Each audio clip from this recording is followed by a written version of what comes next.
শহরের রাস্তা হোক বা বাড়ির ট্যাপ কল, পরিশ্রুত পানীয় জল অপচয়ের ক্ষেত্রে এবার তদারকি চালাবে ইংরেজবাজার পুরসভা কর্তৃপক্ষ। সম্প্রতি মুখ্যমন্ত্রী মমতা ব্যানার্জি পানীয় জলের অপচয় রুখতে রাজ্য প্রশাসনকে সতর্ক বার্তা দিয়েছে, আর মুখ্যমন্ত্রীর সেই নির্দেশ পৌঁছে গিয়েছে প্রতিটি জেলায়। মুখ্যমন্ত্রী মমতা ব্যানার্জি সেই নির্দেশ অক্ষরে অক্ষরে পালন করতে এবারে রাস্তায় নেমে নজরদারি চালাবে ইংরেজবাজার পুরসভা কর্তৃপক্ষ।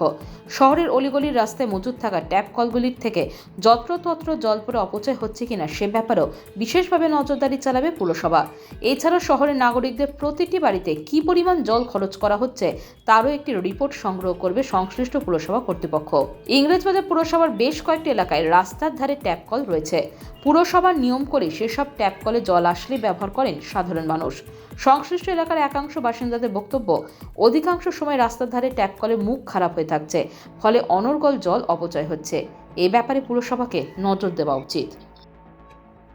কেন্দ্রীয় সরকারের একটা নিয়ম অনুযায়ী রাজ্য সরকারের সহ অর্থ লগ্নে সারা বাংলাতে আর্সেনিক মুক্ত জলের কাজ হচ্ছে। আমরা ইংরেজবাজার পৌরসভাতেও হচ্ছে।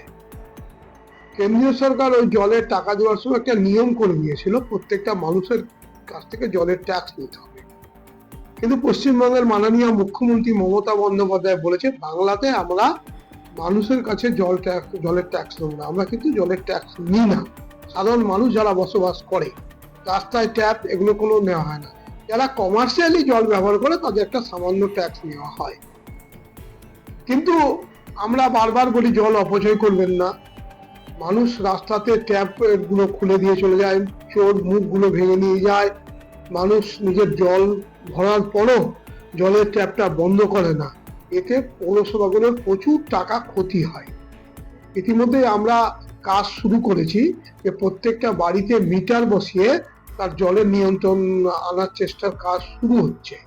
কিন্তু আমরা মানুষের কাছে বারবার আমরা এটাই করছি। আমরা পৌরসভা থেকে ঠিক করা হয়েছে, চেয়ারম্যান মিটিংও করেছে, কাউন্সিলরদের করেছে, মাইকিং করেছি। আমাদের জলের ট্যাপ করে তারা বারবার বলে, আমরা আগামীতে রাস্তাঘাটের যত্রতত্র এই যে স্ট্রিট ট্যাপ গুলো পড়ে যাচ্ছে সেখানে আমরা নিয়ন্ত্রণ আনবো এবং বাড়ি বাড়িগুলোতে প্রচার করবো, এভাবে যদি জল ফেলা হয় তাহলে আগামীতে ব্যবস্থা নেওয়া হবে। কারণ এই জল এমনি প্রচুর টাকা খরচা, একদম পিউরিফাইড, এটা নদী থেকে উঠে গিয়ে আমাদের এখানে যেমন কোতোয়ালিতে পিউরিফাইড হয়ে সেই জল আবার জলজিরাতে এসে বিভিন্ন ট্যাঙ্কের মাধ্যমে গিয়ে সারা শহরে যায়। প্রচুর টাকা খরচা। মানুষকে একটু সচেতন হতে হবে। মানুষকেও পৌরসভা বা সরকারের সাথে সাথ মেলাতে হবে। কেউ রাস্তার জল নিয়ে গরু স্নান করাচ্ছে, কেউ বাড়িতে এই দামি জল নিয়ে করছে। এগুলোর বিরুদ্ধে পৌরসভা খুব তাড়াতাড়ি নিয়ন্ত্রণ আনার জন্য মানুষের কাছে যেভাবে অনুরোধ করছে প্রচার করবে, পরবর্তীতে আইনের ব্যবস্থার মধ্যে আসতে বাধ্য হবে। আমরা তদারকি চালাবো। আমাদের মিটিংয়েও বলা হয়েছে, কালকেও বিওসি মিটিং ছিল, সেখানেও চেয়ারম্যান কাউন্সিলরদেরকে এবং জলের যারা আছে তাদেরকে বলেছে মানুষের কাছে আগে প্রচারটা চালাতে, সচেতন করতে, নাহলে পরে প্রয়োজনীয় ব্যবস্থা নিতে হবে।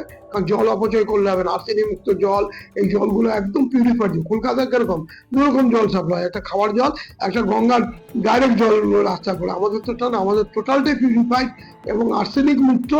এবং যে আমরা যে বাইরে যে জলগুলো, বোতলের পানীয় জলগুলো এই যে বিভিন্ন ফ্যাক্টরিগুলো করে, তার চেয়েও ভালো জল আমাদের। সেই জন্য এই জলের উপরে সরকারের অনেক খরচা হয়। তাতে যদি নিয়ন্ত্রণ না নেয় পৌরসভাগুলো আগামী দিনে ব্যবস্থা নিতে বাধ্য হবে। Bureau news, Bangla Times.